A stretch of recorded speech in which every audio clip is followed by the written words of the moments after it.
Hello, hello, hello, everyone. What is going on? James here, and with me today is the one, the only, the gaming channel, TGC, Liam. Hello.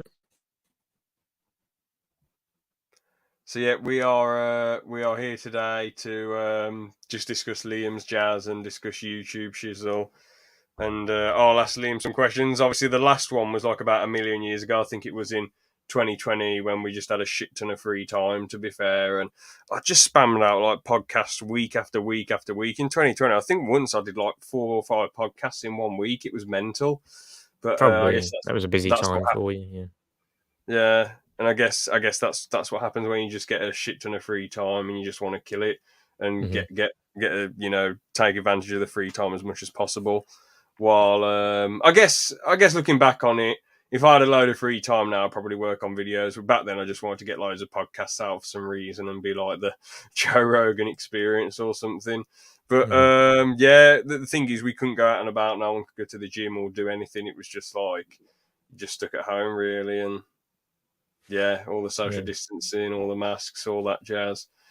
So I guess there just wasn't really a lot to do. Did you take advantage of all the free time in COVID with your channel, or did you feel a bit lethargic and like, oh bloody hell, can't be arsed? Or A bit, although I think all I was doing was the Lego Stars of video game stuff. I think that's all I was doing that playthrough. what for Yeah. like months and months while the lockdown was happening? Well, I did like I think I did it like once a week or something like that. Ah, fair enough. I think yeah. I find But, that having a yeah. shit ton of free time, it sort of does make you lethargic creatively, though. Like when I was working at the advice line, and it was only like 25 hours a week. On my days off, I just couldn't be asked.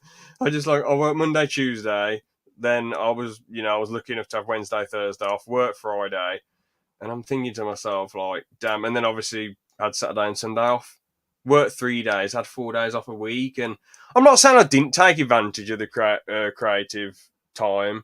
At the end of the day, there was quite a lot of videos on ALP in 2021. It was a really good year. I think it was like the best year the channel's ever had, to be honest. I think 2020 we had like 28,000 views, and I swear 2021 was like 32,000 views in total or something ridiculous. Granted, Aaron did upload a lot as well, but then 2022, because barely any free time. Um, yeah, I think we only got like 5,000 views or something ridiculous. But obviously I ain't that bothered about views. It is what it is. You know how your channel's been doing a lot better. Are you bothered about views now? Now that you've got some videos that have hundreds of views, or does it still not appeal to you that much? Yeah, I do. Yeah, I do care about the views. Yeah, and it'd be Mm. good to grow the channel further and just see if the content that I want to make, that I think will do well, will hopefully get more views. Like the some of the more recent stuff I've put out. I mean, it feels like even though you've made absolutely banger review videos, it does feel like that the videos sort of talking about gaming do far better than like actually analysing a game and reviewing it and saying loads of things about it. For example, I'll just share your the screen and Mm. get like recent videos up. But like Mario and Sonic at the Olympics, that's not really a review. It's a brilliant video. I love it, but like it is just more so you talking about the game and if it's worth a buy or not. Halo 3, does it deserve a remaster? Well, Halo 3 deserves a remaster. It's just saying about why it deserves a remaster. It's not like a review, and this is just a reaction to the 100% ending, which I did. You mentioned how you got it spoiled for you, and I did actually spoil the final bit for you. But I think it was in a voice message in a group chat, wasn't it? Where I said Yeah, like, yeah. uh, It was a while ago Uga, now. Yeah. yeah, when I said like, Uga comes back and says, "We're coming for you, Crash!" at the very end. After you think he's done in at the start of the game, where he's going for 20 years and then drops of cardiac arrest, or Yeah. whatever the mask equivalent of that is. Mm. I know. I thought he might have been done for then, but of course not. I suppose so. Yeah. Yeah, but I suppose I'm trying to find the reviews now. Full video game reviews. Thing is, all the Destroy Humans, amazing review. The good but not great. Battle for Bikini Bottom, amazing. This Lego Star Wars: A Video Game is a classic, amazing. Squadrons, yeah, not too bad. I thought it was an alright review, but it's like it just seems like reviews of games, and whoops, unless you go on and on and on and on and on about, unless you do like Ackman type reviews, reviews of games don't really bring the views in. It's more so like talking about games, if that makes sense, or Yeah, things like that, which is a bit of a seems like shame. it. I Yeah. wish it would all just get traction, to be honest. I just wish good videos would get traction, but yeah, that's just how Yeah, YouTube is. you just got to do all that other stuff as well, like the search engine optimization and all that keywords stuff and all everything. Yeah, and make sure the titles like worded specifically as well and whatever. Yeah, and having that little line thing there Yeah, yeah, and even just really like helps. I guess maybe the thumbnails like being sort of high contrast, bright ones. Yeah, for sure. Yeah. I mean, it doesn't always work because like No, no, no. all the live stream thumbnails are really well done. But you've got a character there. Well, you got Spider Man, you got the red, which is how Spider Man is. You've got a nice shape around the part one. You've got the PS5 there as well. You've got everything. Oh wait, that got 120 views. What am I talking about? Yeah, that That, did well, but I think it was because yeah, it's the game's like it's more popular yeah.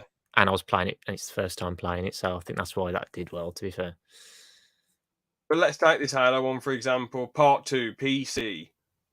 Only 9 views. So the thumbnail ain't really. It's important, don't get me wrong, but it ain't everything. Mm, Someone pointing a gun at you, Liam, and you're not having it. mhm. Pulling out the bigger gun. Fair play. I guess these thumbnails are a little bit plain, but they're Yeah. serviceable. Yeah, it was I don't know, it was just when I was being lazier, I think, and just going with the same one. Yeah, I can't Yeah, blame you when you just like you're doing. Well, it's. I think you stream these really close together because I remember you streaming them, but I was like, man, I don't want to I watch this think because I so, want yeah. to. Because most games I don't mind going into cold turkey, but with Lego Star Wars: The Skywalker Saga, I really just wanted to go into it cold turkey for some odd Yeah, reason. I don't know why. yeah. Yeah, fair enough. I was going to say one more good thing about the reaction. You've got your face reacting to it in a little circular Mm. uh, camera type thing, not a square, a circle, which obviously a lot of the big YouTubers do that. You've got Yeah. reaction there, and you've got Crash looking like he's just let one off in Torna. So yeah, Yeah. Yeah, I was sort of making it very trying to happy. make it look a bit more professional there, and, I think it just looks better that way as well, rather than just having, like, a square and Yeah, maybe, like, just having, like, that border around the circle as well, just I think looks kind of better too, so, yeah. definitely. But I wanted to go over this as well. Obviously, this thing that you said, sad days. The biggest TGC fan, completely gutted. Now,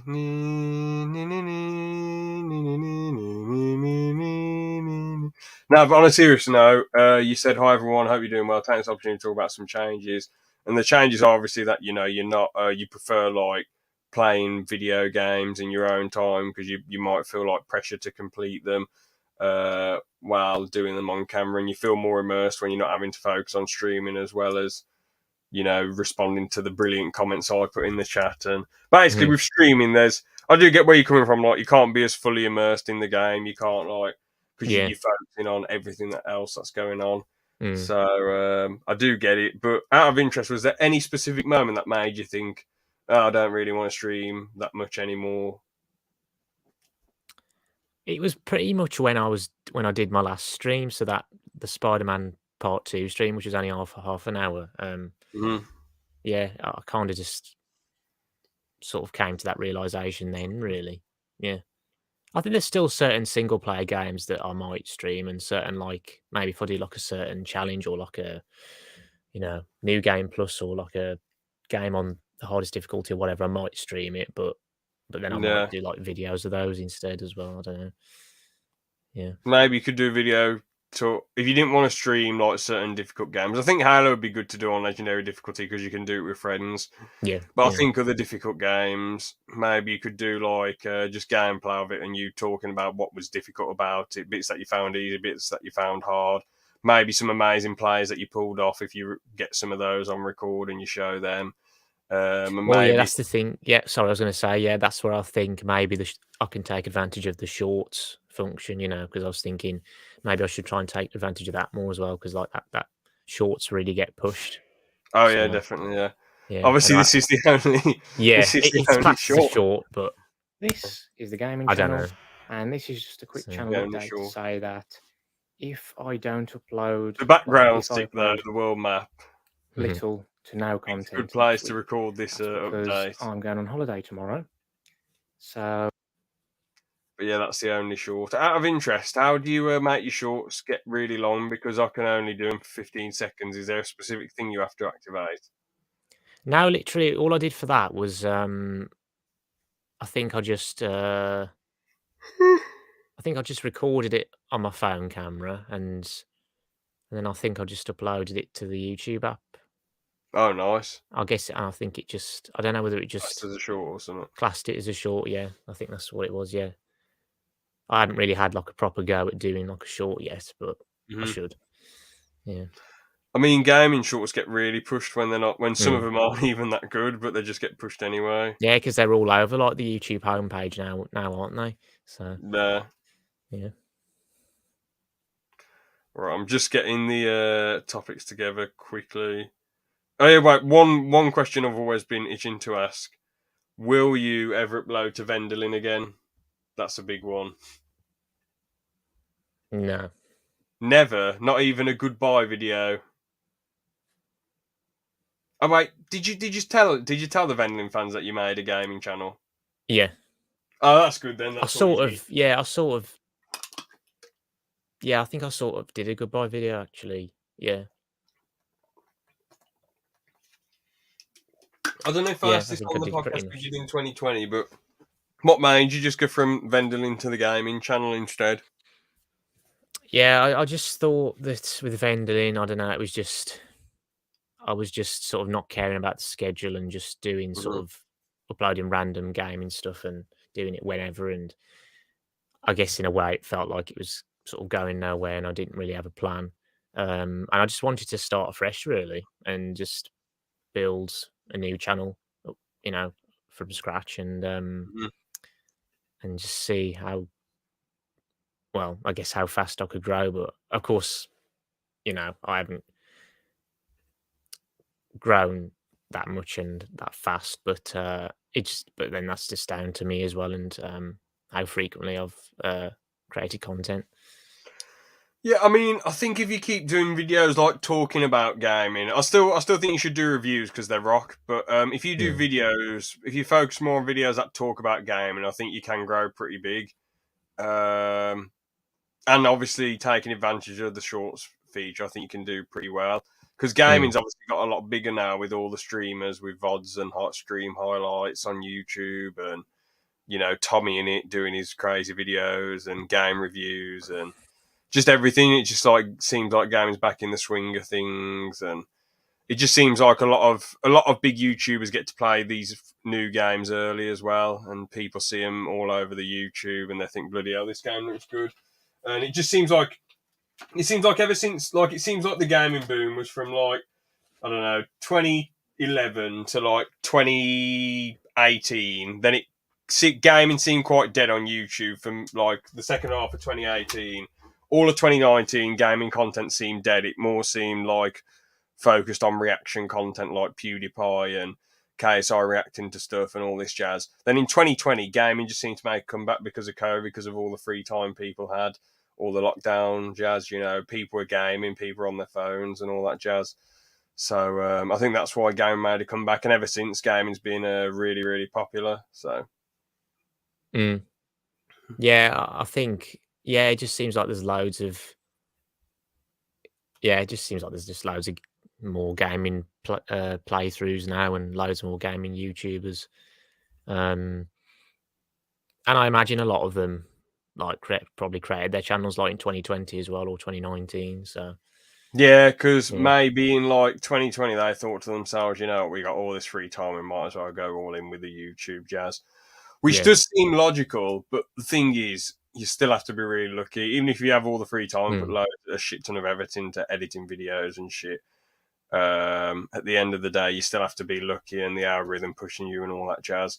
The thing mm, is, in 2020, I know I had a lot of free time and I basically had a year out of work, but I think people, I even forget myself, like for a lot of 2020, from like when I left my job in the warehouse in early March, it wasn't like it was just a year where I just put my feet up and did nothing. It was a year of like, I was still trying to find jobs. I was like applying for stuff every week. It wasn't like, in my mind, basically, when I first left that warehouse job, I was thinking I'm going to get a job in 2 weeks' time. It wasn't like I was thinking to myself, oh, I'm going to have a year off, you know, and do nothing. That's just how the cards played out at the end of the day. And obviously, a friend of ours has been has had a three had a 3 year hiatus from employment for some reason. You know, I think in his mind he's thought, I'll just bloody relax as long as I can on the dime. So mm, there we go. yeah. Oh God, but not Tut, tut, good. tut. Yeah, not as much as he's a good friend. It isn't good to be doing nothing and living off the I mean, living off the dime if you can help it. You know, if you can get out there and do stuff, you should. If you know, at the end of the day, if you physically or mentally can't do stuff, that's when you shouldn't be working, or you shouldn't, or it's fine for you not to work. But if you can, you should get out there and do it. You know, yeah, because not only just, I mean, to be honest, I'm not knocking that guy, but people are out of work for a long time, unless they do a lot with the free time that they have. But even then, they're not in the real world. You know, they're sort of like a bit out of it. Another person we know, we used to be friends with. He's had some odd jobs here and there, but he's really, really weird from some of the stuff I've seen, I've heard about in his Discord server. He's become a really odd man, you know, and he's been out of work for ages trying to, pursue a career in streaming, which I don't know if that's worked out or not. I'm guessing it hasn't. But yeah, I mean, if it has, the whole the whole of the West Midlands will be hearing about how brilliant he is and how he's a millionaire. So I don't think that's worked out. But my point is, most people out of work for a really long time who could work if they wanted but choose not to are usually really odd after a while. I know we all have our tendencies and all that jazz, but that's just what I think. You know, that's just how I feel. Obviously, there's some odd people in workplaces, but they're in the real world. They're more with it, in my opinion. You know. Mm. But yeah. So one question I wanted to ask though: what are your YouTube goals now, and have they changed over the years? Um. Oh, really? The goal is to just keep growing the channel, and just see if I can grow faster than I have. But it does mean just sort of figuring out what content is best to upload, and just making sure I'm more frequent with it. And yeah, um,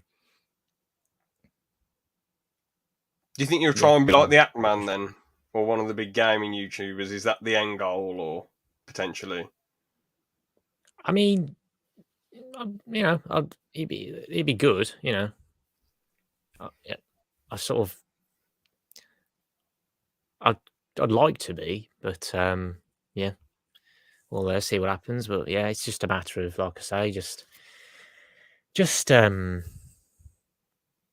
yeah, sort of. I think sort of trying to build on the sort of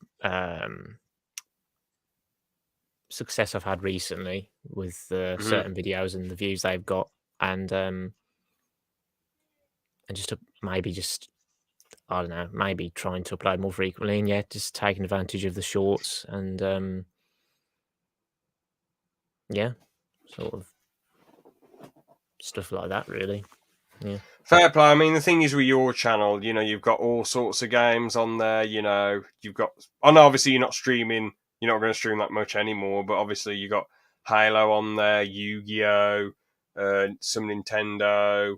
Platformers. You got all sorts on there, and I think it's good not to be tied to one game because you see a lot of channels that are tied to one game. And that they're good, like Hidden Xperia and Rocket Sloth. I really enjoy watching Rocket Sloth, to be honest. But the only issue is with focusing on one game. I feel like you are sort of clutching at the straws for ideas eventually. You're probably like, shit, what am I going to do? What am I going to do? What's the next video? Well, if you've got like, and it sort of like restricts your audience as well, because like if you stop doing stuff about the game you do stuff about, then people are going to lose interest. Well, the fans are. If Rocket Sloth did talk about other stuff, which I think they are trying to branch out, it wouldn't bother me. I think Hidden Experience tried to do other videos as well. It doesn't bother me. I still check them out. But at the end of the day, if you restrict yourself to one game, you are sort of closing yourself in a box to a certain extent. But I guess those one game channels are there for a reason, and people still, you're still going to have some fans who really support you. But at the same time, with Halo, it's just Halo in general. Like, Halo's completely in the toilet with Infinite, so I'm a bit worried for the Halo channels. But yeah, I guess Yeah, I mean, yeah, from what I haven't really watched anything since, but yeah, it seems like from the gaming YouTube videos I see pop up, yeah, it does seem like Infinite, or at least the multiplayer, is just, well, I think people are just not hopeful about the future of Halo and so on. So, and 343 and what they've done. So, yeah, I mean, best case yeah. scenario for Halo is that like, well, with MCC, I know it's an amazing game now, but in 2014 it was horrendous. Like, the multiplayer hardly worked. The game itself wouldn't work properly as well. I had to keep doing hard resets to play the game. It was just really bizarre, and it took them like 4 years to make the game working, make the multiplayer working, and then after 2018, yeah, it's an amazing game. So maybe that's what's going to happen with Infinite. We're going to have to wait till like late 2025. Well, 2022, 2023, yeah, late 2025, potentially, till the game's actually really good. And let's be real, the fans ain't going to wait around that long, are they? Everyone's going to move on.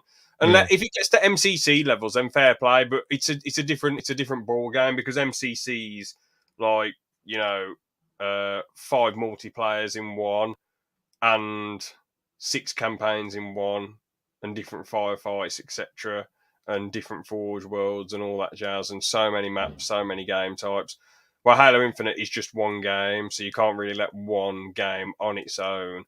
Which the old Halo games obviously had a lot of street credit, but Infinite, it won't have that street credit to get people to go back to it. Like, the campaign was good, but it wasn't like groundbreaking, or revolutionary or anything. There was some weaknesses with it, really, but I won't spoil it, I'm assuming you want to play the game. I'm not going to say too much about it. But very good overall. The best 343 campaign, but it did have some glaring holes. Fair enough. So I know we spoke earlier about what specific moment made you not want to live stream anymore. But is there anything specific about live streaming that you just didn't enjoy, apart from the stuff you mentioned in the community tab?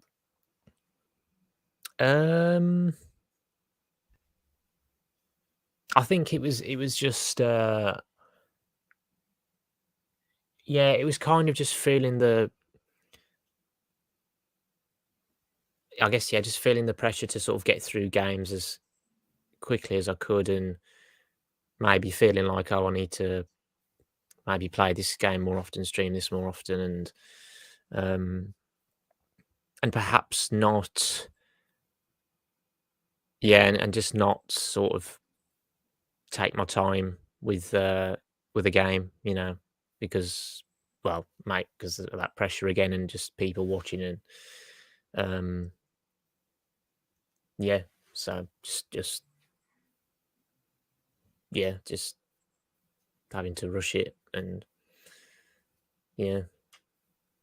Do you think doing 3 games in one didn't help? Like, going from game to game to game instead of just focusing on one game to complete like you used to do? Maybe, yeah. I mean, yeah, I suppose because I moved to I was just doing one game. So then, yeah, it was just that game, but then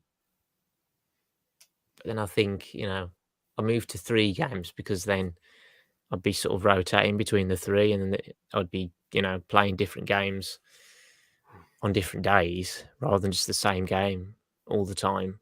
Of course, then it would mean it would take longer to complete each of those 3 games, and then I'm dragging it out more, but yeah, I do think doing 3 games, at once didn't help either.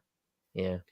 I think trying to retain information for reviews as well would be a lot harder because if you're immersed in Jack and Daxter, the Precursor Legacy one day, then the next day you're playing Destroy Humans, and the next day you're playing Spider Man, you're probably going to forget the good stuff that you experienced in Jack, and you could have wrote some notes down or captured some interesting memory about it, but instead, you moved on to the next game, then the next game, and vice versa for all the other games. If you wanted to review them, you could easily just forget about them because you just bounce from game to game to game to game, and you probably just sort of go on autopilot rather than feeling immersed and absorbing the info from the game that things you like and don't like about it. Not like obviously it's good for a review, but even for general conversation, you want to remember stuff about games so you can talk to other gamers, I guess, about it and be like, oh yeah, this was cool from this. Yeah. Yeah. Yeah, definitely. Yeah. I mean, this is just a minor thing as well, but it's just as well, with these games having different controls as well. It's just, yeah, I guess it's just when, if I'm moving to another game, it's just remembering the controls for that again as well, because I'd spent some time away from that one. So I've got to sort of get used to it again too.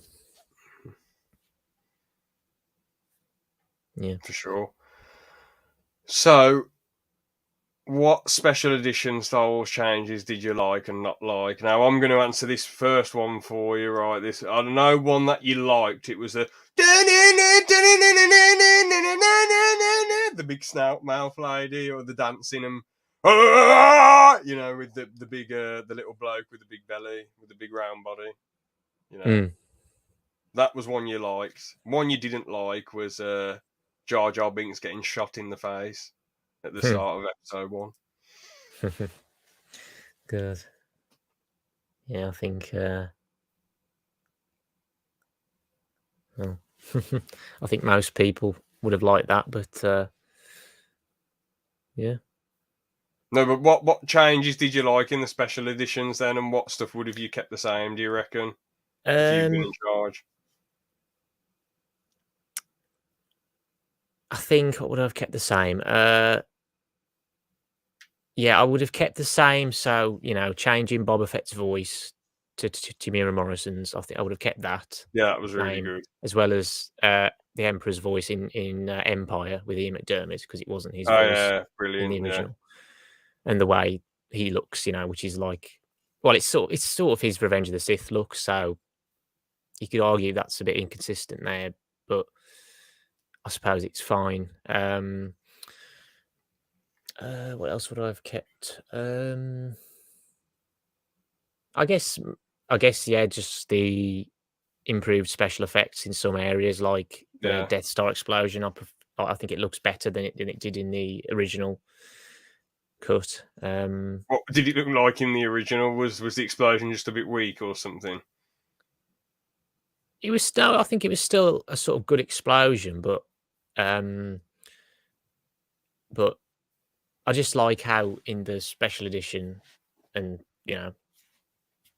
from there, it's when it explodes, it makes that sort of big sort of ring, like a ring, Oh doesn't yeah, it? I get you. Yeah, And you see all the sort of, I don't know, like, sparks.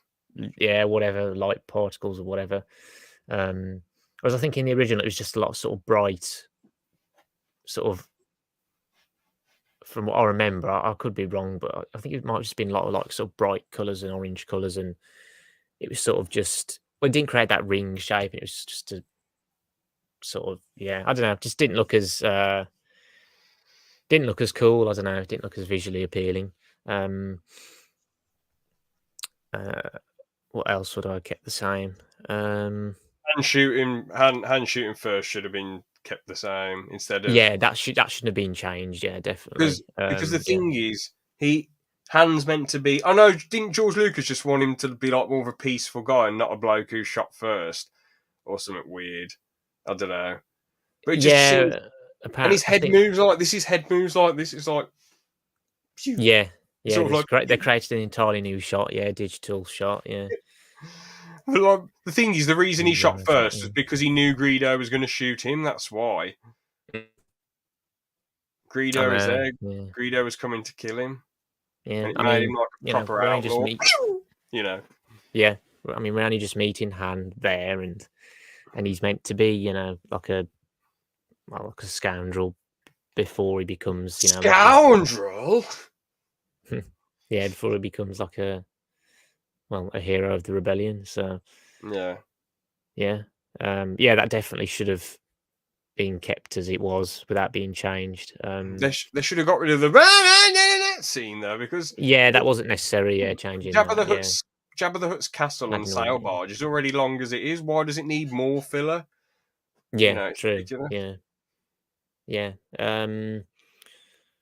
I like how the locations are made bigger though, and the celebration at the end rather than it just being on Endor. We see the whole galaxy, which makes things feel grand. And that bloke going, "We so free!" Oh We yeah, see yeah. we see the Yeah. how the rebellion's actions have impacted a whole galaxy, Well, which is yeah, really it cool. ties it into the prequels as well, doesn't it? Having those like having Coruscant and Tatooine Yeah, and and um, and I was going to say as well, and the Anakin Ghost is cool. Don't get me wrong. mm, And Yub Nub's all right, but the theme they used instead, the when I was a kid, I preferred the Yub Nub, Yub Nub, Yub Nub. I thought that, hey, this is great. But when I got to my teenage years and as a grown man now, I think the feels a lot more spiritual and like it's a cozy, wrapped up end to the series. yeah, I prefer that too to Yub Nub. Yeah, yeah, and yeah, like I do prefer seeing Hayden Christensen as Anakin's Force Ghost as well because Mm. it makes more sense really. Because I think he would sort of, as a Force Ghost, he would sort of return to, I guess, how he looks before he turned to the dark side. I suppose that's how it's meant to work, Mhm. rather than the person who was, playing Vader unmasked What they as should like have a done was just have human. Mace Windu walk up Well, to him as a yeah. Force Ghost and look really angry and start chasing after him, shaking his feet. Oh, that would have been funny, yeah. Yeah. Oh god, yeah. Well, I don't know what that Yeah. noise was. That was that was meant to be Mr. Bean shaking his fist, like in the old animated show. Did you ever watch that back in the day? Oh, the animated one from was it like the early noughties, was it, or Yeah, something yeah. like Well, apparently it went all the way up to like that. It got cancelled. Then it came back in like 2016. that? Yeah, I watched that. Yeah, with the theme tune, the one that goes dun dun dun dun Yeah, dun. and he's dun. dancing with the teddy Yeah, yeah, bear. I used to watch that a fair bit as a Yeah. kid, to be fair. Yeah. There's one episode Yeah. where he died in it. He got mauled to death by foxes. Oh, really? I don't know if I remember that. Yeah, he runs up the Yeah. stairs and shuts the door, and then all the foxes bust in and just maul him. So, I mean, I don't know. It's not confirmed that he died, but you can't. I don't know. Maybe they just beat him up. Well, maybe they mauled him a bit, then just went off. I don't know. Well, don't But they you have think, like stuff like that in SpongeBob? Like, I don't know about not as graphic as that, but I mean, like, don't they have like things like that in there, like where there might be an explosion and they explode or I like know, they I know, Mr. or Bean's they die, but animated, but then they find Mr. Bean's meant to be like grounded in reality, while SpongeBob, people can get bloody shot out of a cannon and survive. yeah, So yeah, yeah, true, yeah, but Mr. yeah, Bean yeah, shaking his fist, going is a classic though. yeah, And yeah, Mrs. Wicket getting pissed off at him. That's brilliant. yeah, yeah. No, good What show, would yeah. you do if you had a SpongeBob. tenant like Mrs. Wicket? Well, the house wouldn't be. well, probably would have been out of there, you know. Yeah, very pretty, quickly. Pretty quickly. Yeah, that's He's for a sure. very Yeah. annoying old hag. Very annoying. Yeah, yeah. But just trying to think of what other stuff special edition wise. I'm guessing the Death Star chase was made bigger. The Death Star trench run. Yeah, I think it was extended. Yeah, I think it had some extra shots added. To be fair, which looked good. So that was fine. Oh yeah, I've got. Of course, this is the one change I've got to mention. This is, I think, the worst change, the one that I can't forgive, which is the one in Return of the Jedi. You know, when the Emperor's electrocuting Luke, and then Vader Oh, just goes, "No, no," and it's that is I can't. Why did George Lucas do that? You know, why did he do it? yeah. You've He had just got to go and, just. I oh, was go going on. to say you've just got to wait for a bit, and then right before he goes no, click mute, and then to get the I immersion. know, but then but then you've got, but then there's like no sound, is there? No music. There's none of the glorious music. Oh yeah, or whatever. that. Oh yeah. Yeah, yeah. You know, Because I swear on my version of Return of the Jedi, it doesn't have the no, no. no, it was only added in. It was added in the Blu-ray version. Do you reckon it's on the Disney Plus So, version then? definitely, yeah, definitely. Bastards. Because they made changes from the Blu-ray one, and then it just goes from it goes from there. Really, it's going to have the stuff that was changed there, and well, it's basically going to be that. We just, Because I was thinking, why is it not on my Return of the Jedi version? Have I just got lucky with this? But obviously, I've got to keep that Return of the Jedi. That's the best way to watch Return of the Jedi, because Vader going, no, no! It's like, it just makes him look like a mug. He's like, bro, yeah, you're letting the Emperor's going to see you. Obviously, the Emperor doesn't see him, but like, if you're going to kill someone as Vader, you're not going to like sneak up on them. You're going to just make the decision, you know? I mean, yeah. you're I not going to go mean, no and alert them. yeah, yeah. I mean, of course, able to enjoy that scene without that when I just had to watch the DVDs and watch the DVD, and then I got the Blu-ray, and that was particularly annoying. Yes, that's for sure. But I mean, yeah, I think I don't think it would really be in Vader's character to do that either. Yeah. I'd say so. He seems just more like a stoic, silent bloke who just thinks, you know what, Luke's right, I've been an absolute prick, and just throws the Emperor off. Yeah, He yeah, seems like more a bloke who's thinking, right. And the thing is, with him doing it in a silent manner, it makes you think, shit, is he actually going to turn? But is he going to stay on the Emperor's side or help his son? But because he goes, no, no, you think, oh, okay, now he's the good guy. Now that's spoilt it. yeah. It makes it obvious, doesn't it? Yeah, Yeah. unfortunately, yeah. What did you think when he said no in Revenge of the Sith? I'm more forgiving of that. Because he's sad about Padme. Yeah, I think, yeah. So yeah, I can live with that one. Well, it's pretty goofy though. No. Yeah, I mean, yeah, Oh. sort of. Yeah, maybe sort of like with the sort of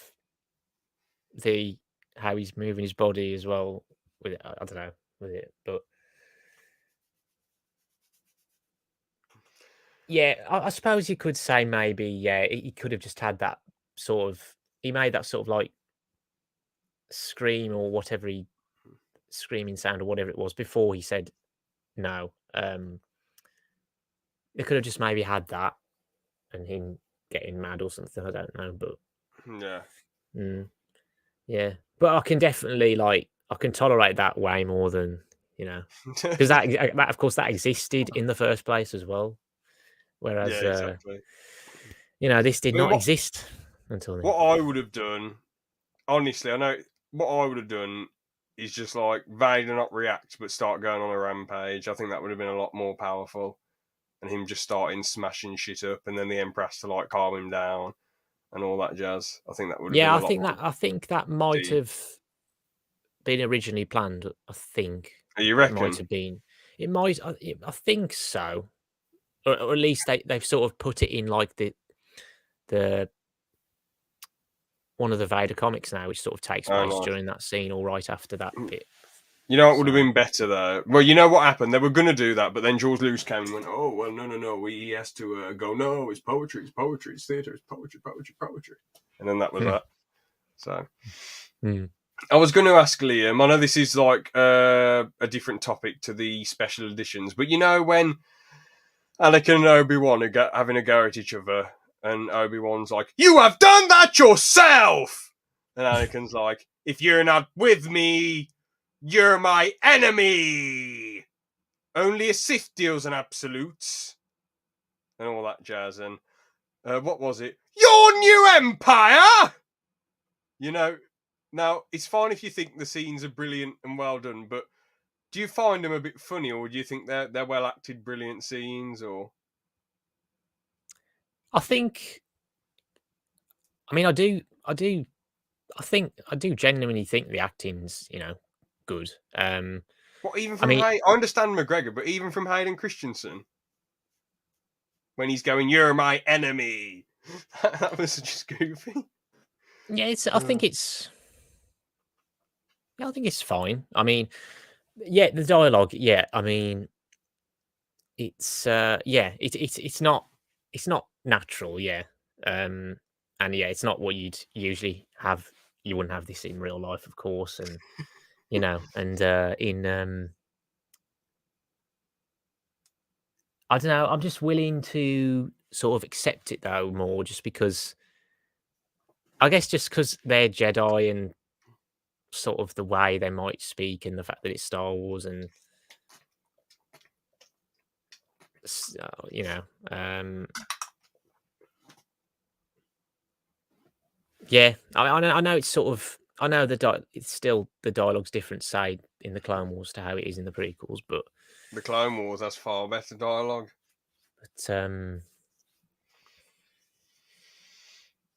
I don't know. I mean, I don't know.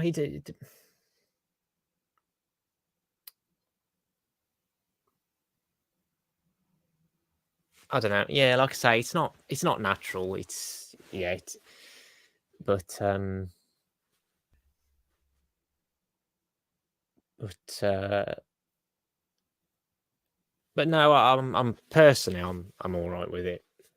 Fair enough. I mean, So I'll try and get some Star Wars people who don't like the prequels. I'll say, "Don't you think these scenes are funny?" And they're like, "No, they're fucking awful. They're rubbish." You know, and I'm like, "No, they're funny." And well, I do try and defend McGregor. I'm like, "Bro, he's trying his best here. He's just giving rubbish material."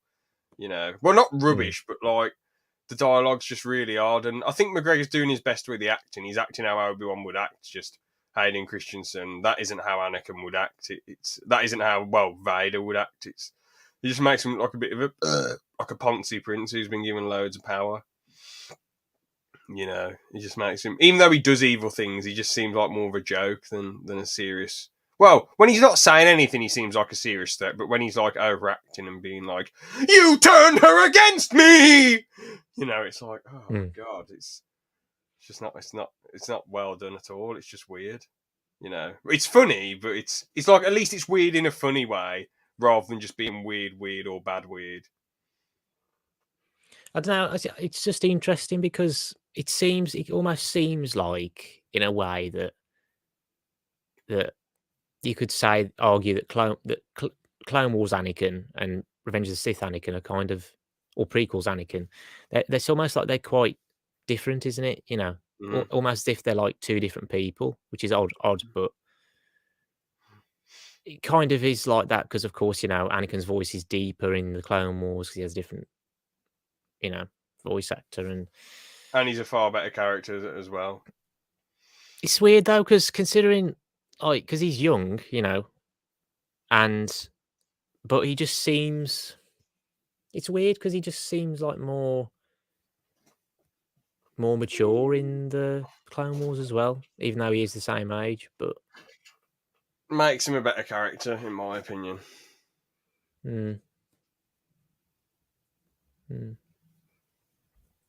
Yeah, I mean,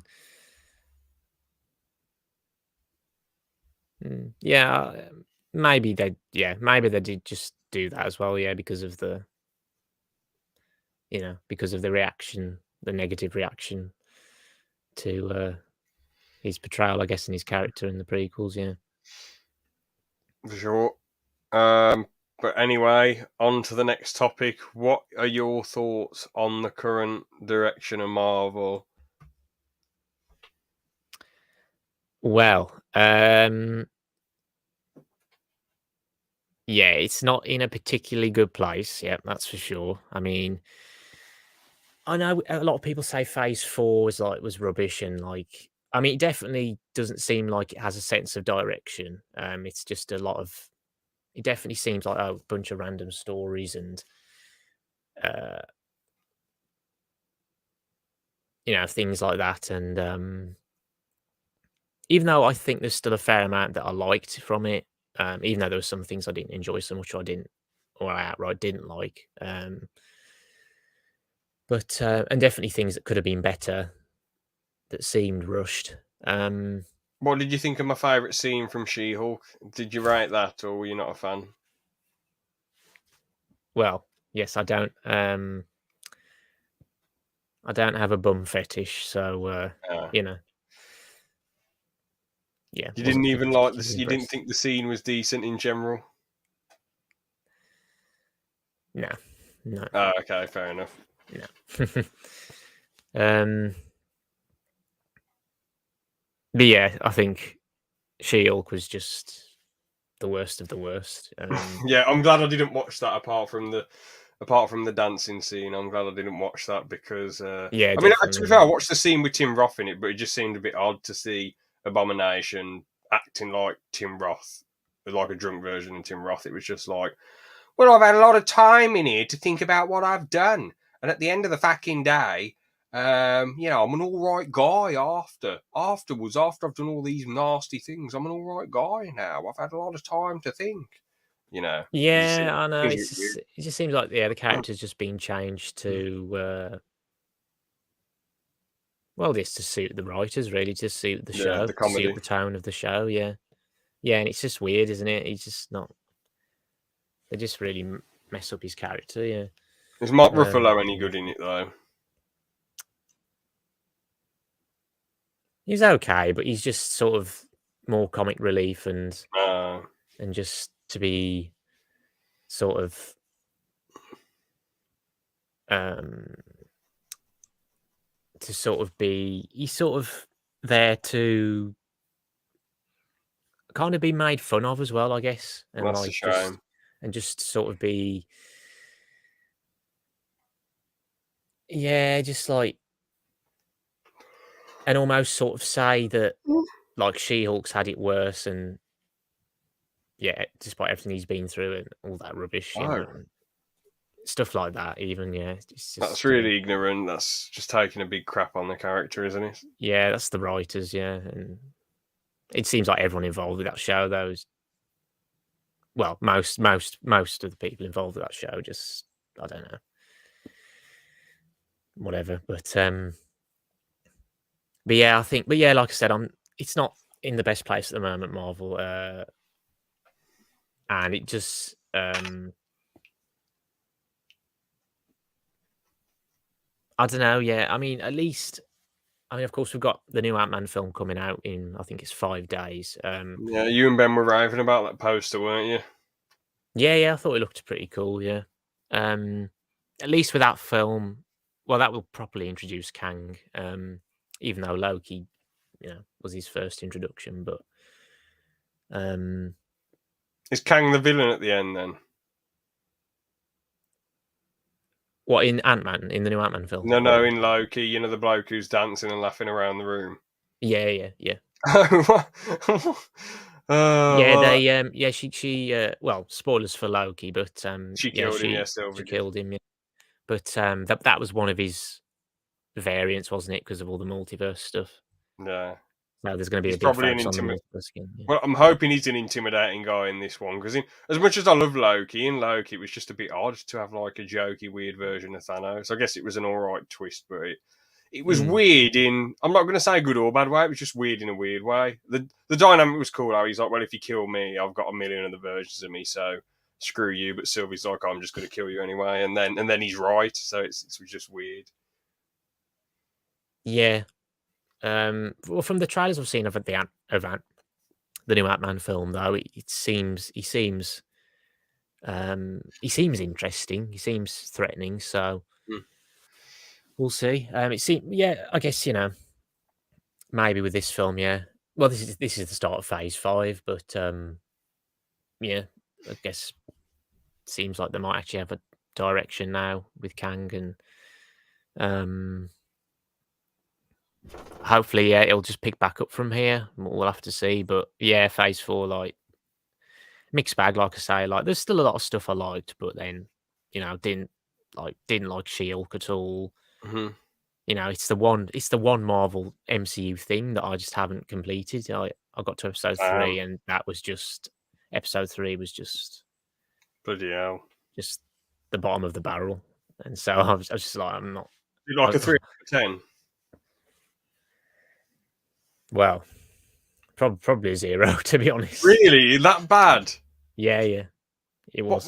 What was? Do you want to spoil some of it? What was so bad about it? I'm intrigued. What was so rubbish? Just everything. I don't know. Just the writing, the comedy, the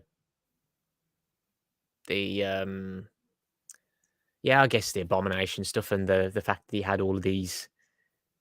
I don't know all these. I don't know. It's almost like he had all these female fans. I don't know what all these women who were like. I don't know. I don't know whether they were like mistresses or what. I don't know, but I don't know. That was weird. I'm trying to remember. To be fair, yeah, of course there was the scene which you love, but yeah. That was a bad part. Come on, Liam. You've got to at least say it's average or good. You can't say that. Oh yeah, scene that was bad. it. I Come remember on. now. There was a massive Come on. focus on Megan Thee Stallion for some reason. I don't know why. They literally the amount of times they name dropped her Was she was any good or? ridiculous.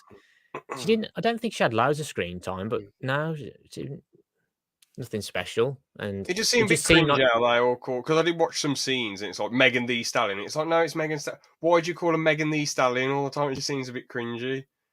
yeah, and it just seemed like the episode was just suck up to Megan Thee Stallion, basically, and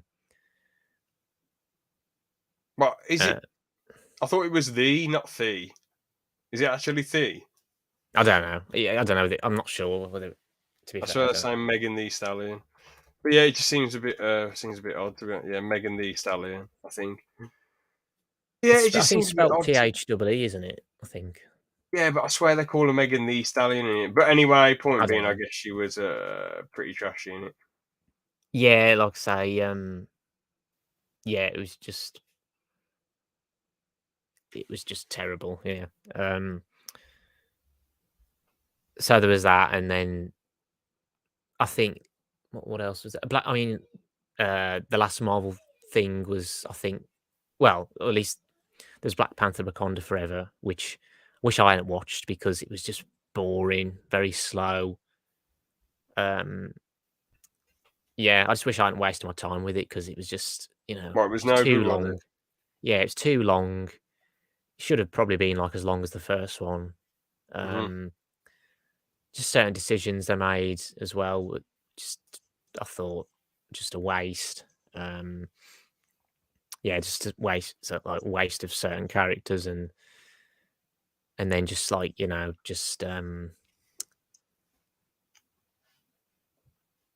and then just sort of replacing.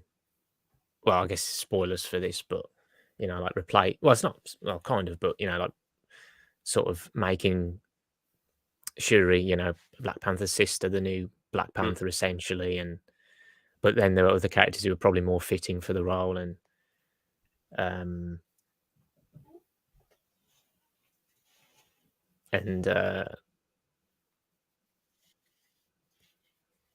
Yeah, and yeah, it's just yeah. I mean, oh, of course, Thor: Love and Thunder. I mean, well, Very weird film. yes, that was. Not good. I think Taika Waititi was on something. Yeah. Well, he was given full creative control though, and to be fair, which like Probably I don't no think. one saying no to him. Yeah. Whereas I think he was, or at least he didn't have full control in Ragnarok. So, Yeah. but yeah, that film it was just ridiculous. Like, it was Ragnarok on steroids, like you said. Just with the comedy, just non-stop, essentially, like just serious stuff, not sort of being given. Well, basically, the serious moments not getting the time they deserve. Um, Gore, Christian Bale. Oh yeah, they Uh, wasted him. That was ridiculous. That was Yeah, not rubbish. enough screen time, yeah. But he was good in what little he had in the film. Um,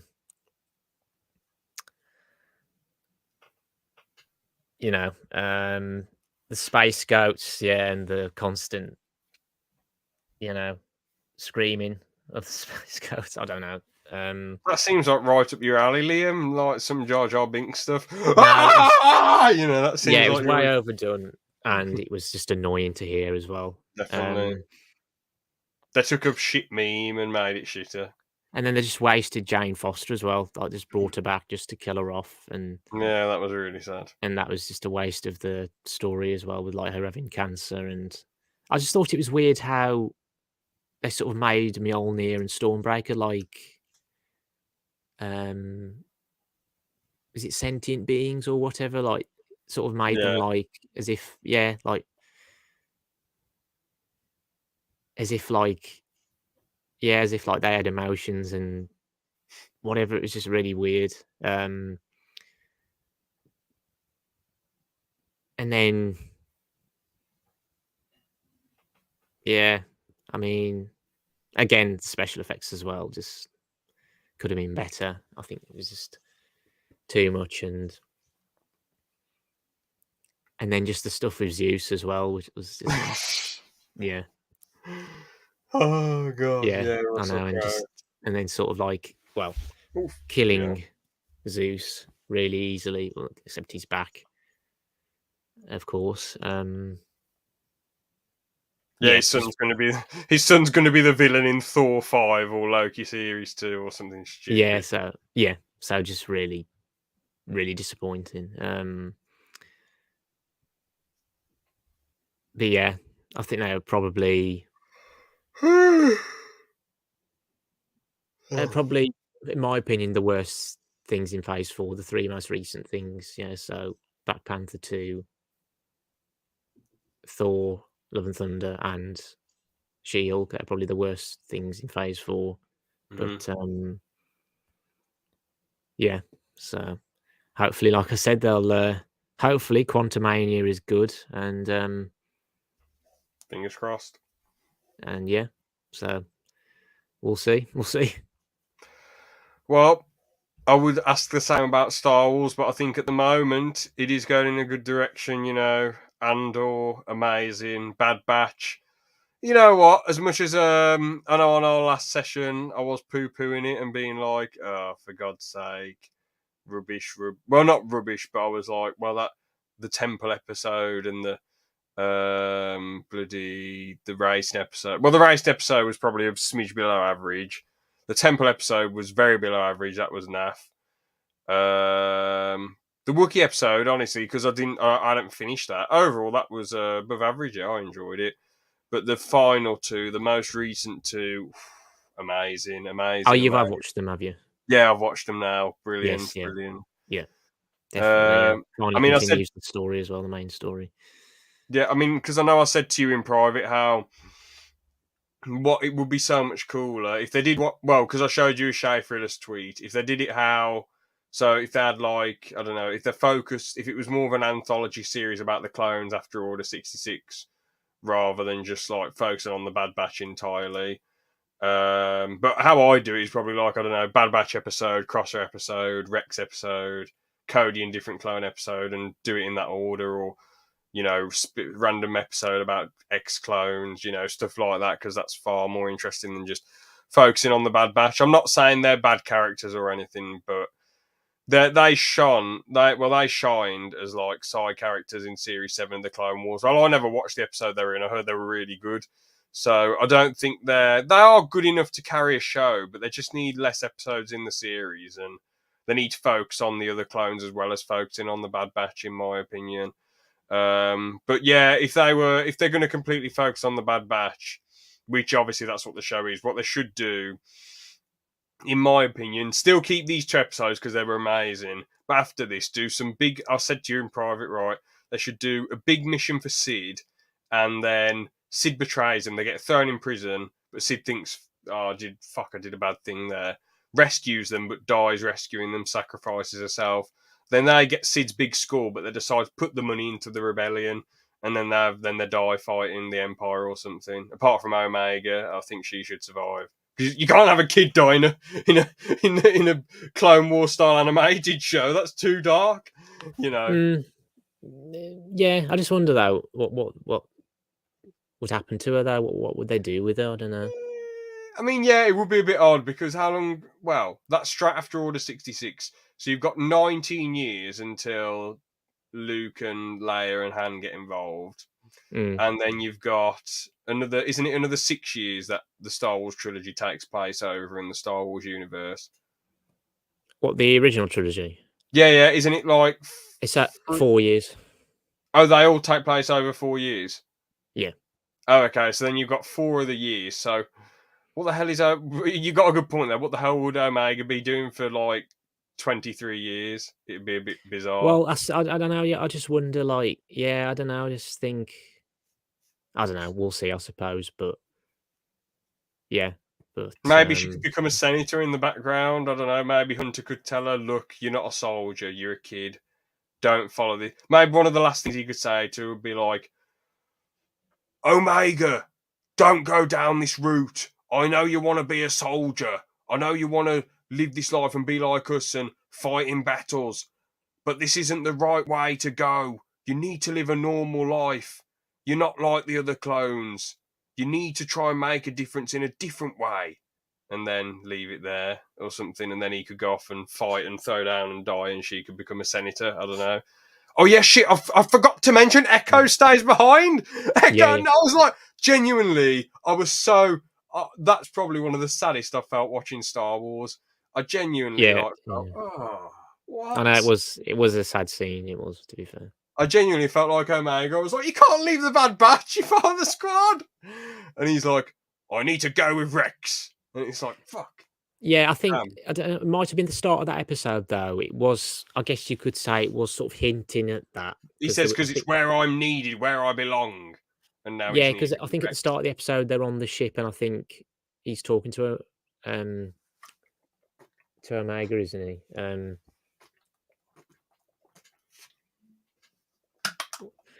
So I think I can't remember what he says, but yeah, but no, that was a sad scene, though. Yeah, it was. But yeah, like you say, though, yeah, I think Star Wars is. I suppose you could say it's in a good place at the moment. Yeah, it's going in a good direction. And was amazing. Well, it was. Yes, it was miles above what came before it. It's the only Star Wars property to actually make me cry. So you know what? And yeah, nothing else has ever. Nothing. I mean, there's been moments in Star Wars where I felt sad and emotion, but nothing's actually made me, tear up and shed a tear. So, what part in the show made you do that? The scene when he was a kid and like it was going to when he was an adult flying away, that just got to me a bit, to be honest. I thought, man, amazing. It was shot really well. It just got to me. I don't know why. And one of the scenes with the little robot where he was grieving about Marva, that hit me really hard, to be fair. I know it sounds stupid, but it just really hit me hard. Mm-hmm. And yeah, I guess that scene where he's flying away, that did hit me hard as well. What am I saying for no reason? There was a reason, but I'm obviously not going to say it on the podcast. But like, yeah, it just sort of, I don't know. him just flying away and leaving everything behind. Yeah, Cassian has to do that. So, yeah, otherwise he would have got arrested. So, Yeah. I didn't tear up at the scene, but like when Andy Serkis is like, I can't swim, I was like, that was probably one of the saddest I'd ever felt watching Star Wars. That was honestly, I felt so sorry for the bloke because he gave that epic, powerful speech. That made me, like, obviously, just because, not just tearing up over things, like, you can feel epic and feel great emotion. That speech, I felt so epic, man. I felt like, man, this bloke's so legendary, really standing up to the horrid empire. To be fair, Obi-Wan actually made me tear up, to be fair. I'm not going to lie as well. When he was talking to Darth and Darth was like, don't blame yourself, Obi-Wan. That was, that got to me a bit because I was like, man, this bloke's been carrying all that guilt for years and years that he let Anakin down when it wasn't his fault. It was Anakin's own fault and own decision making. Damn, I feel so bad for Kenobi. And to be fair, watching it in 2022, I was sort of, I'm not going to lie, for most of 2022, I felt a lot like Kenobi did at the start of the show. I felt just like, I know I like but I acted like I was in a good mood on the podcast and acted in a good mood on sessions and stuff. But when I was going, a lot of the time when I was going to work and other stuff, and when I was on my own, I felt exactly how Kenobi felt at the start of the show. And then to see him come back and rise and beat Vader, I was like, man, that's brilliant. That's really nice. So I'm not playing the pity party or the pity card or anything. That I'm not doing that. There's people who've been on the podcast who haven't said anything about their struggles and who have had far difficult struggles than I have and haven't said anything about them. So at the end of the day, my point is like both those Star Wars properties made me feel emotional. To be fair, but Kenobi, a lot of it wasn't really the best, but Andor, a lot of it was amazing anyway. So yeah, fair play. Yeah. Yeah, and then like I say, the Bad Batch, is it's been good. I mean, yeah, again, I think when these shows have more episodes, they end up having more filler episodes, unfortunately, and some of it isn't good, some of it is better. But yeah, but I'd say Star Wars is I think it's going in a good direction at the moment. For I sure. think we've got Series 2 Visions coming at some point. That should be all right, yeah. Which will be different animation as well, like different animation studios, I think. Not just like Japanese ones, like anime ones. Of course, we've got Ahsoka coming. What else have we got? Jedi Survivor, of course. There's probably some other stuff I can't think of it right now, but yeah, Star Wars is it's in a better place at the moment. Definitely far better than when the shitty sequel films are coming out. Yeah, and even a lot of last year with the shows before Andor. To be fair, I mean, it wasn't as much as I didn't mind the Book of Boba, and all that jazz and the shows that came out last year. It does seem it's going in a better direction, really, because Andor's amazing. And overall, the Bad Batch Series 2 has been good. I'd say it's been better than 1. Series 1, it felt like there was some good episodes, but then straight away you just get thrown into Sid missions all the time. I know the Temple mission was horrendous, but like at least the first 2 episodes good, 3rd phenomenal, 4th, 5th, well, 5th bad, 4th, 6th, yeah, not too bad, 7, 8, amazing. I guess we just got to see how the rest of the season goes. Yeah, because without Echo, while it was a good, impactful twist, Echo staying, I do think to myself how they're going to get on without him. But there you go. We'll see. That's how life is sometimes. One member of the squad might go away or might have something else they have to tend to or whatever. Or anything in general. A member of your family could be like, I'm doing X thing instead, and you might not see him for a while. That is how life is, isn't it? So I guess it was a good twist. Yeah. So he's going with Rex, and we might see them together. I don't know. We'll see. Yeah, I hope they do some episodes with those two. To be honest, that'd be pretty cool. Might do. Won't be surprised. So, a few more questions. Favorite streaming service?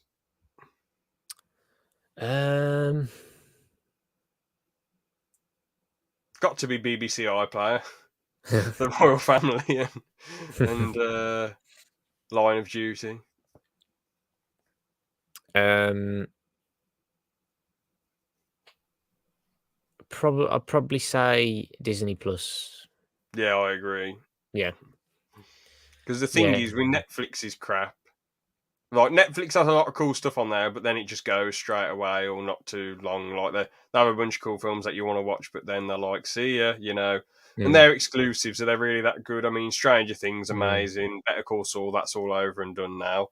Squid Game, yeah, really good, I think. I know you're not a fan because, well, for certain reasons, I guess, but it was a really good show. What else have we got on there? Orange is the New Black, not bothered. I'm not sure if Peaky Blinders is a Netflix original. I'm not sure, to be honest. I don't think it's don't think so. It was on BBC, wasn't it? BBC, yeah. What else have we got on there? Did I say Orange is the New Black already? Yeah, you said you weren't bothered about that. Not sure if that's good or not.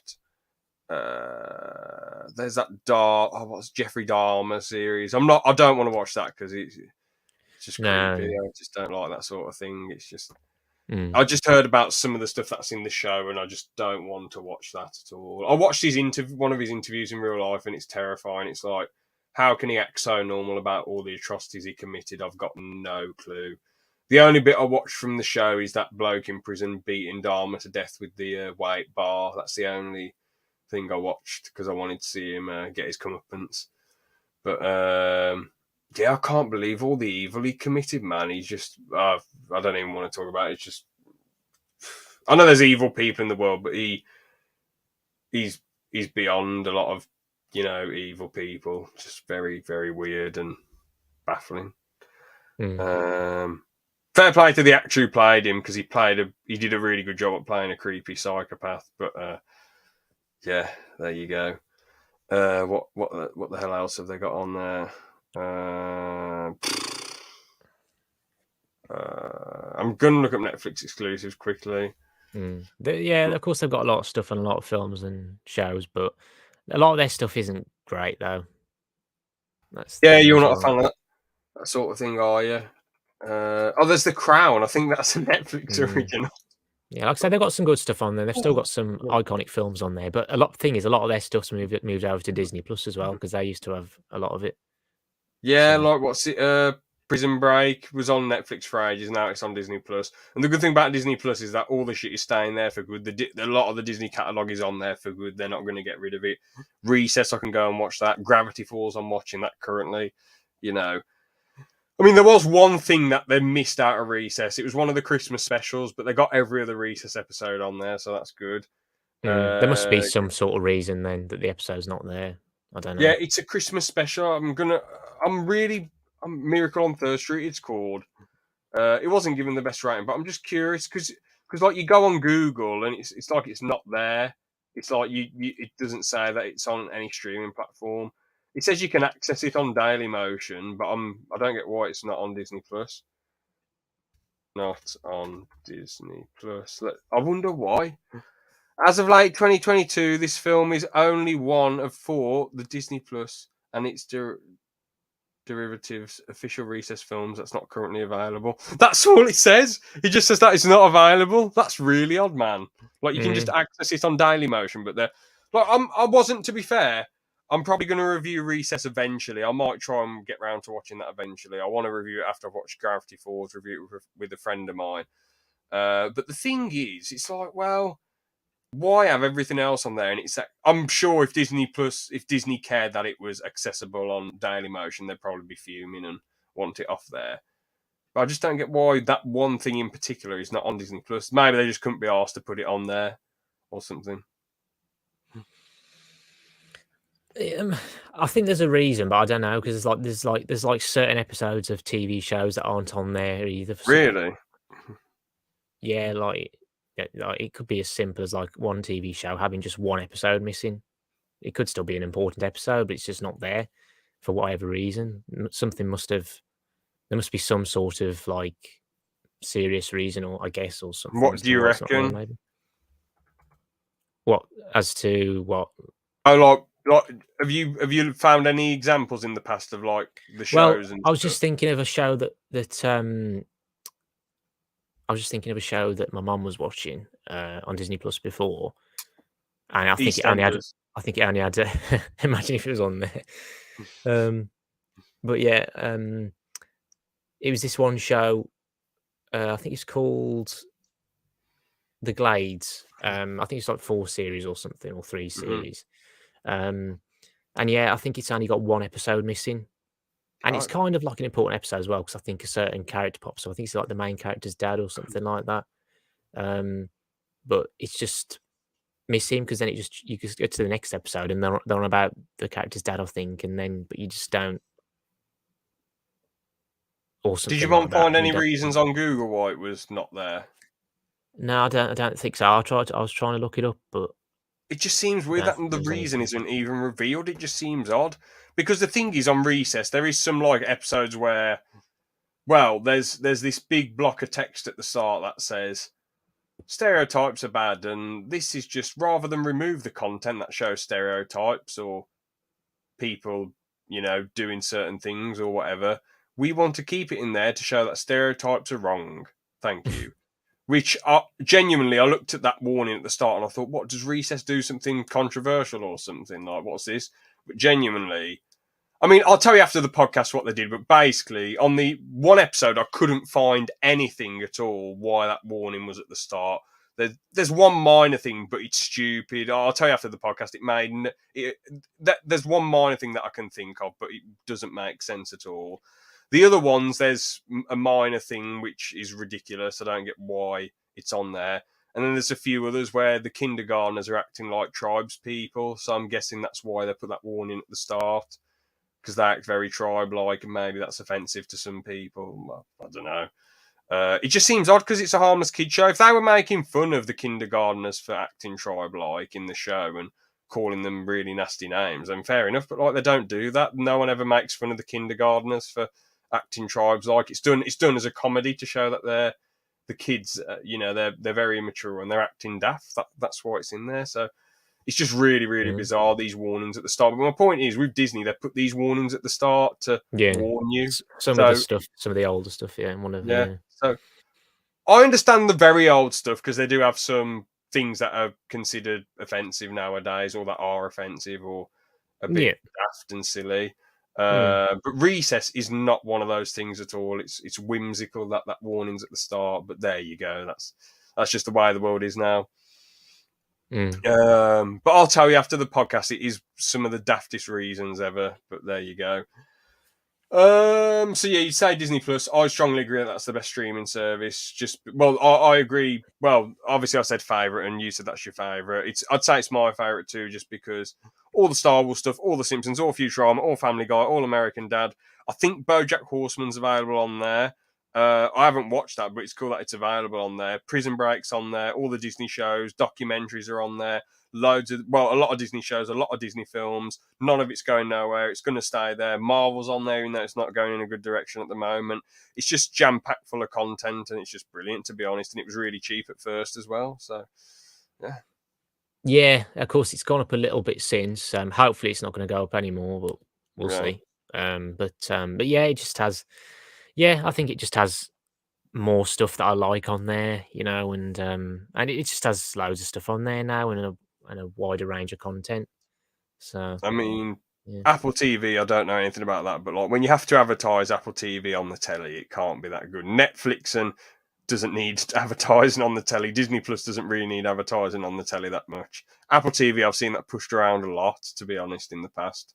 iPlayer is good. It's good for a free service, a free streaming service, but not like, well, you have to pay your TV license, but you can just click that you've paid. I don't do this. I just heard this off someone at work.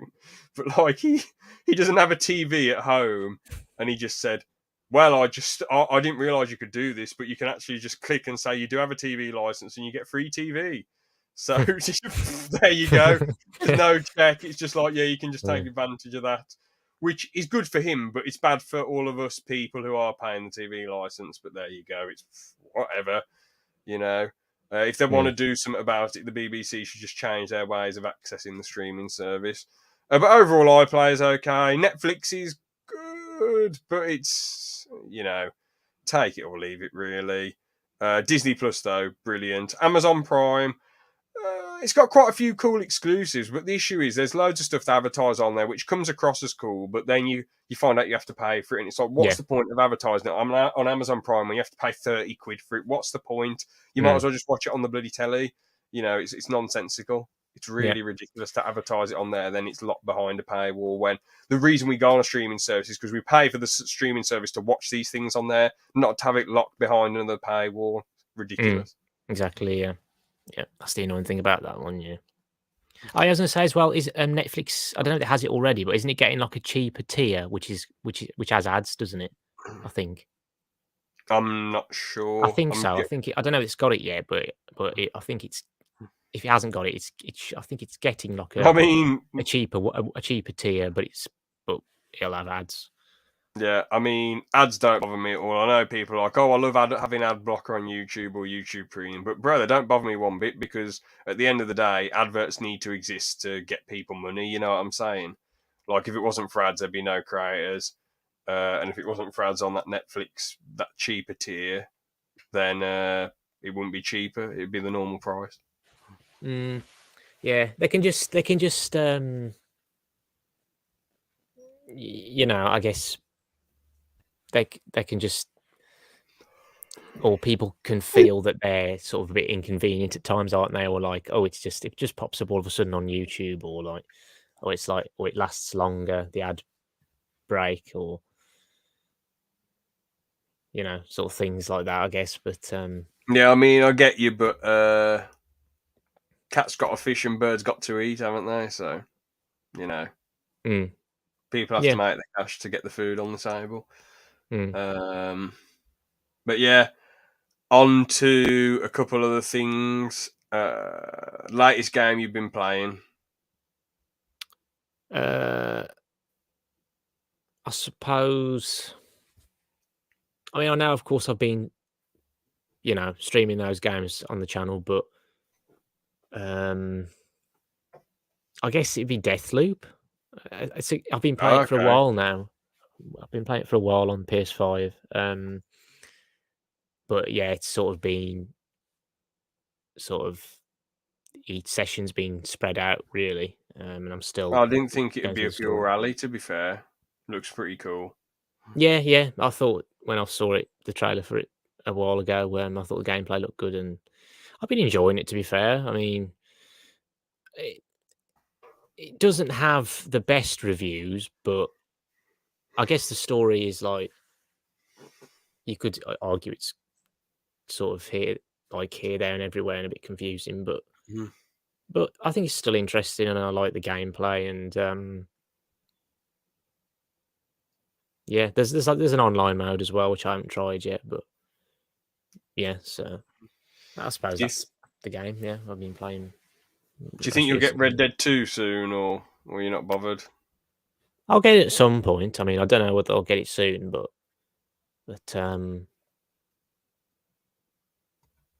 yeah, like I said, I'll get it at some point anyway. Yeah, trust me, man. Amazing, phenomenal story. Definitely the best Western story ever, and probably the best story in video games, and my personal favourite as well. I mean, the first one, I know loads. I haven't actually played the first one, but I basically know most of the stuff that happens in it. And it's still probably a 10 out of 10 story. Don't get me wrong, but like the second one takes it to a whole new level. The first one, it's sort of like it's actually probably a 9.5 out of 10, because there is some weird bits in it, and there is some parts of the story which are like, well, Red Dead 2, all the story is just brilliant. So. The closest to a perfect. Basically, every single thing about the game is 10 out of 10, apart from the online and the gameplay. But you can't help the Rockstar syndrome. The only standout thing about the gameplay, I think you've seen it on my streams, is Deadeye, where you can slow down time and you can pinpoint parts of people you want to shoot, and then it goes like, then you go, it's pretty fun to use. But yeah. Another question: do you still want to go in the film industry? Yes or no?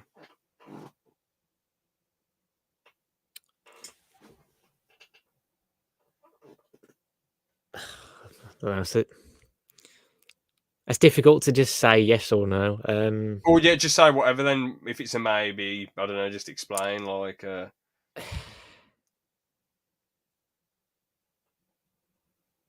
I kind of would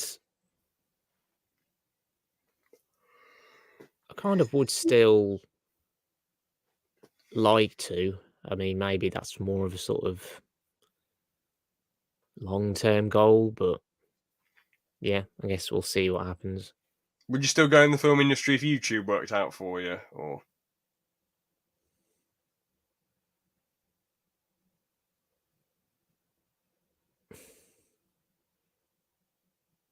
Don't know. I'm not so sure. I don't know. Fair enough. I definitely wouldn't, because you have to travel to rough cities, and I get that feel. If you're going to a city and you're purely doing the film jazz, you know, you stop in a hotel, you roll up to where they're going to film. You're probably not going to get mugged or shot or stabbed or anything, but it's just a lot of hassle, isn't it? You know. Yeah. Yeah, it's a lot of commitment, isn't it? Yeah, a lot of time away. Even if you're making films in like the safest country in the world, like I don't know, like Switzerland or New Zealand or Denmark, you still have to give up a lot of your life to get, well, for 3 months or however long it takes to get the film done. You have to pretty much give up everything in your life for that amount of time, you know, which just isn't really that much fun. Yeah. Unless that's what you're passionate about. I mean, they make mad money. Even the production staff make great money for 3 months, you know. So I guess it's worth it, because you could, let's say you make 50k in 3 months, you can just rest for 3 months. Well, okay, you're not going to rest. You want, 50k is not going to last you forever after tax. You want to like find other stuff, but like you can sort of put your feet up for a few weeks if you really want, while trying to find other film jobs. But are you trying to find different jobs in general then, or are you still chilling at your shop, or? Yeah. No, I'm still trying to find different jobs. Yeah, like whether they're media based or just other sort of ones, like even maybe, I don't know, like even possibly, I don't know, maybe social media based, or Oh yeah, cool. possibly office based potentially, or You can go and hang around with Ben and work at his place.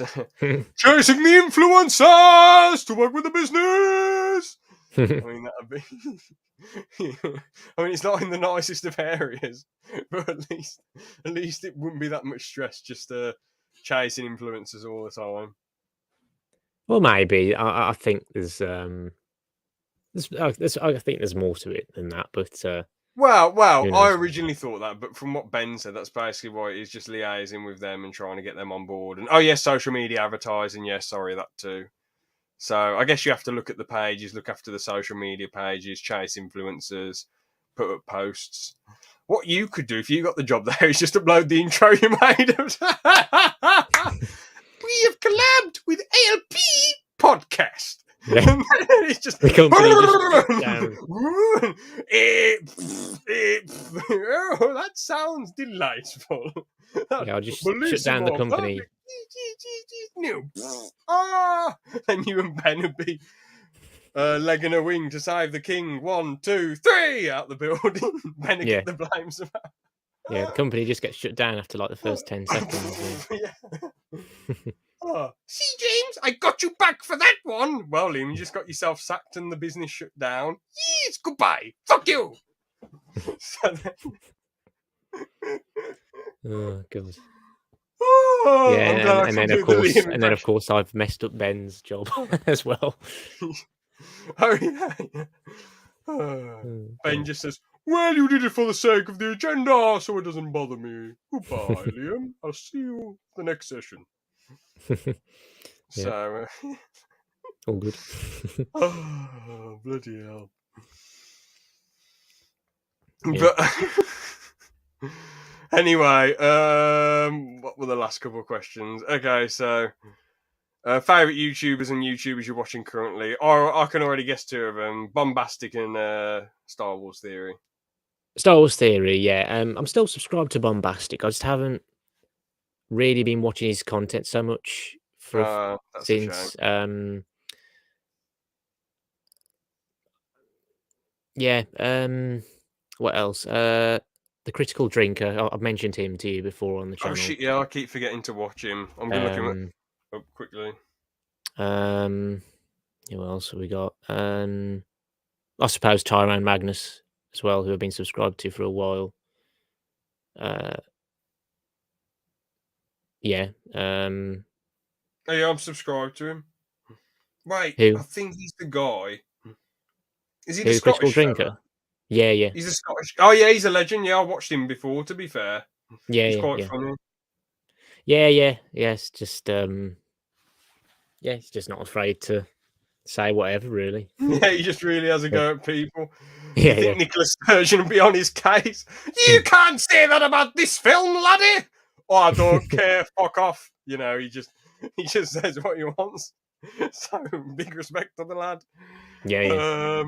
I do love his reviews, to be fair, because he's just so blunt with everything. You know, he's just so blunt and like sarky. It's just brilliant. Yeah. Just trying to think of who else. Yeah, so I said Tyrone Magnus. Who else? Yeah, Star Wars Theory, of course. I've never seen this Tyrone Magnus before. Bloody hell, he's got a lot of videos. Yeah, I think he's been on YouTube since Jeez Louise. 2012. 9,900 videos. He's really putting the work in, man. Bloody hell. God. Fair play Yeah. to the bloke. Yeah, he does upload a lot, yeah. Who else? I'm subscribed to a lot of YouTubers, but who else?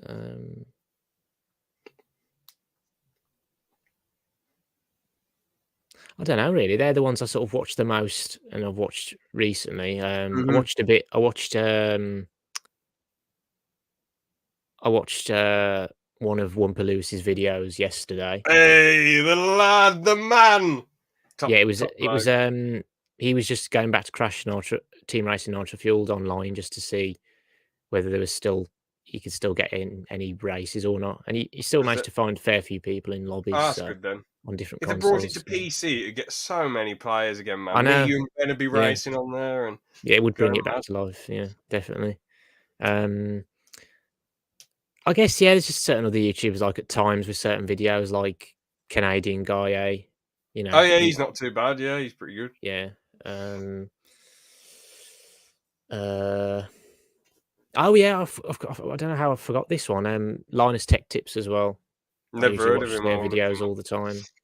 And then they've got a bunch of other channels as well, like Short Circuit, which I watch most of their videos as well. 15. Do you watch any like YouTubers with not many subs, or are you all just mainly into like the big boy channels? Yeah. I'm just trying to think. I'm just trying to remember though. I'm trying to remember who though. Really.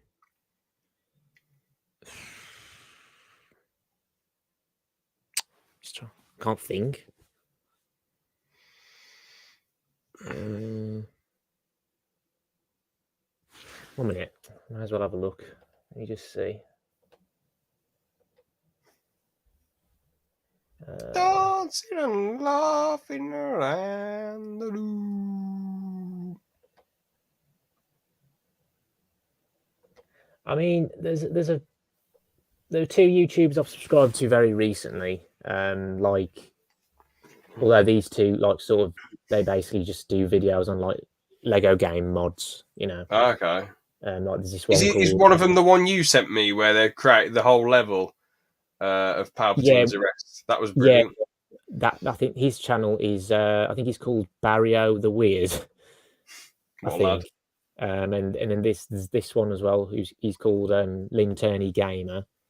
Mm-hmm. Who else have we got?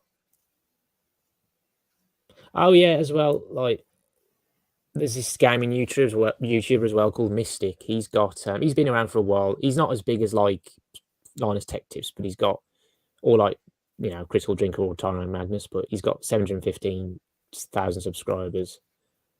Anyone? Who else is there really? Do you like Critical, the bloke I send, the bloke with the long hair? I've watched a few. I've watched his. I I watched a few of his Yu-Gi-Oh! Master Duel streams. Any 'Cause good? he did some. He was entertaining. You know, I watched a bit of that. I haven't really watched much else. Only a few other things. Yeah, I don't know. I'll have to see. Maybe if there's anything else Hmm. he's done that appeals to me. He covers a lot of interesting news most of the time, and he has some good takes. Oh yeah, actually, there's a few other gaming YouTubers as well. There's Mr. Matty Plays. Well, he's got 517k subscribers, but that channel's been around since 2011. He also created a new Right. channel only a few years ago called Retro Rebound, which has got 89,000. That's the channel I discovered first, I think, and then I discovered his main channel. But he just talks about a lot of older games on the Retro Rebound channel, and yeah, I just think they're sort of fun reviews, really, and even some more modern ones.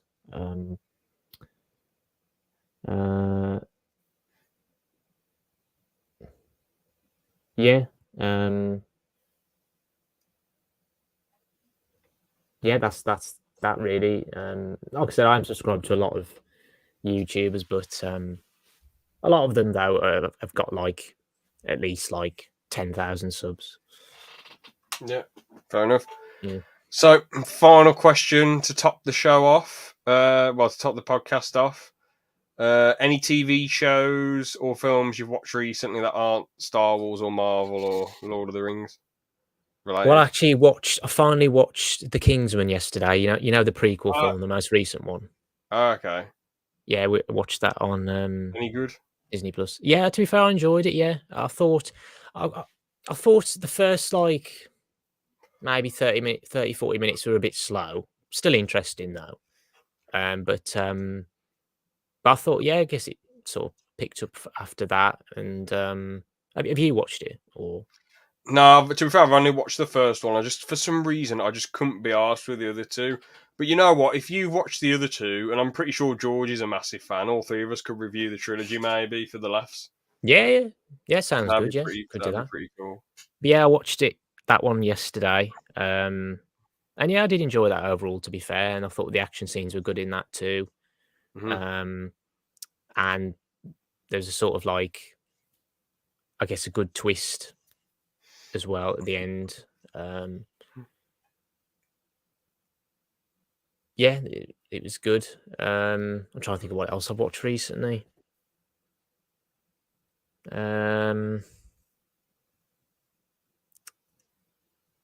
I guess sort of just rewatched a bit of Yu-Gi-Oh! GX. Game on, get your game on. We'll make the great Yeah. summer. Yu-Gi-Oh! GX Generation X. Hmm. Yeah, cool stuff. You know the Yeah. episode where they're Yeah. all zombies? Mm. I swear, don't like a bunch of ladies. Now, don't have a go at me. Don't poo me. Don't say, "Oh, bloody hell, James, what you typical you again." Now, don't a bunch of the ladies like sort of pile on to one of the zombies? I don't know. Oh, I, I swear, I s- I swear. Now, this wasn't even me who originally said this. Someone who we used to hang around with said, I swear in one of the episodes that all the ladies just sat on this zombie to stop him from getting up and infecting anyone. So I'm wondering. it's Did that? possible. I I mean, think that. I think like there've been certain like women who've sat on people, What in but Yu-Gi-Oh? yeah, in GX, yeah. Um, Oh, okay. what is I the don't film? I think that can't happened remember. in the original Yu-Gi-Oh, did it? No, I don't think so. No, Yeah. no. When have they But done it in GX? Then has it been funny or just I feel a like bit out of place? I feel like in one of the first episodes, I think. Yeah, there's probably some other occasions as well, just silly, cheesy stuff, really. Yeah. Yeah, just we were watching a bit of that. I started rewatching it a while back, to be fair, and then I just didn't go back to it. But yeah, that's fun. Trying to think, there's anything else really I've been watching.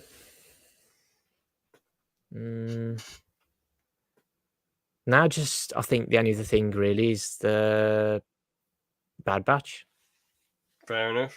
Yeah, Yeah. So yeah. Well, I guess